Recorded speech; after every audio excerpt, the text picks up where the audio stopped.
देश की आजादी के पहले बलिया की आजादी की वो कहानी, जब बलिया के क्रांतिकारी वीरों ने याद दिलाई अंग्रेजों को उनकी नानी। बलिया के आगे बागी लगने की पूरी कहानी जान लीजिए। 24 घंटे के लिए कैसे आजाद हुआ था बलिया। उधर मुंबई में गांधी, नेहरू और पटेल गिरफ्तार हुए तो इधर आक्रोशित हो गई बलिया की आवाम। और फिर जो हुआ उसने बलिया के लिए बलिदानी लोगों को इतिहास के पन्नों में अमर कर दिया। जी, गंगा और घाघरा के बीच बसा बलिया हजारों साल पुरानी सभ्यता और संस्कृतियों को समेटे हुए है। जब भी आजादी के जश्न की बात हो और बलिया के अगस्त क्रांति की चर्चा ना हो तो ये बलिया के क्रांतिकारी वीरों का ही नहीं बल्कि देश के लिए मर मिटने वाले शहीद वीरों के लिए भी बेईमानी होगी। वह साल 1942 का था। पूरा देश आंदोलन की आग में जल रहा था और इसे बुझाने के लिए अंग्रेज हर तरीके के हथकंडे अपना रहे थे, लेकिन देश की आजादी के दीवाने आजादी के लिए मर मिटने को तैयार थे। महात्मा गांधी, सरदार पटेल, जवाहरलाल नेहरू करो या मरो के नारे के साथ मुंबई में आंदोलन कर रहे थे।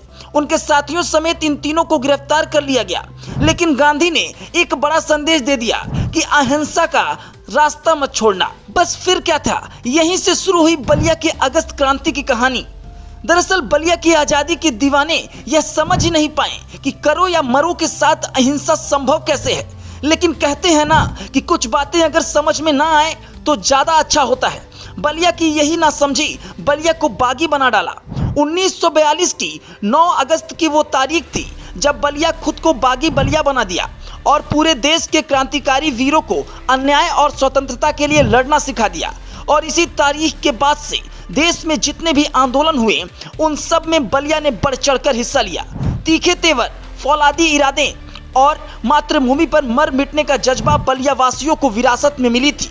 1857 की मेरठ क्रांति को तो आप सभी को याद ही होगा। बलिया के नगवा गांव के रहने वाले वीर सपूत मंगल पांडे ने इस क्रांति का आगाज कर अंग्रेजों की चूल्हे हिला दी थी। वहीं 19 अगस्त 1942 को चित्तू पांडे ने कलेक्टर जगदीश्वर निगम को कुर्सी से उतारकर बलिया की आजादी का ऐलान कर दिया था।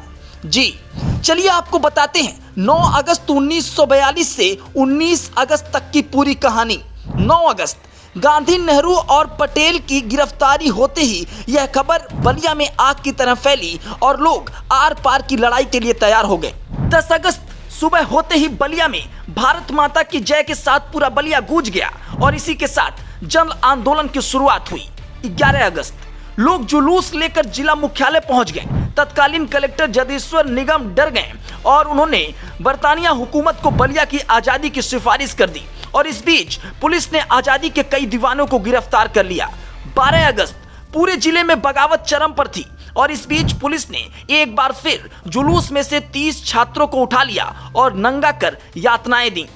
13 अगस्त बलिया वासियों ने रेलवे स्टेशन पर कब्जा कर लिया। उधर क्रांतिकारी वीरों ने टाउन हॉल पर कब्जा करते हुए अंग्रेजी झंडे को उखाड़ दिया। 14 अगस्त क्रांतिवीरों ने डाकघर पर कब्जा कर सारा खजाना एवं कागजात लूट लिए। 15 अगस्त आंदोलन में आ रहे छात्रों को पुलिस ने गिरफ्तार किया तो पुलिस स्टेशन को आग के हवाले कर दिया गया। 16 अगस्त छात्रों ने रेलवे स्टेशन में आग लगा दी और एक ट्रेन को अगवा कर उसे आजादी के ट्रेन के नाम से चलवा दिया। 17 और 18 अगस्त लाठी डंडे लेकर थाने पहुंचे लोगों ने बैरिया थाने पर कब्जा करते हुए थानेदार समेत सभी को हवालात में बंद कर दिया और थाने पर तिरंगा फहरा दिया। 19 अगस्त बलिया के लोग आखिरी और निर्णायक जंग के लिए तैयार थे और देखते ही देखते चारों ओर से लोग बलिया को आजाद करने के लिए निकल पड़े। इसकी भनक कलेक्टर जगदीश्वर निगम को लगी तो लोगों के पहुंचने से पहले वो खुद ही जेल पहुंचकर क्रांतिकारी वीरों के लिए दरवाजे खोल दिए। उन्होंने चित्तू पांडे से आग्रह किया कि वो बलिया की बगावत के सामने घुटने टेक रहे हैं और इसी के साथ उन्होंने अपना पद छोड़ दिया और बलिया 19 अगस्त 1942 को देश में सबसे पहले आजाद हो गया। ब्यूरो रिपोर्ट, बलिया खबर।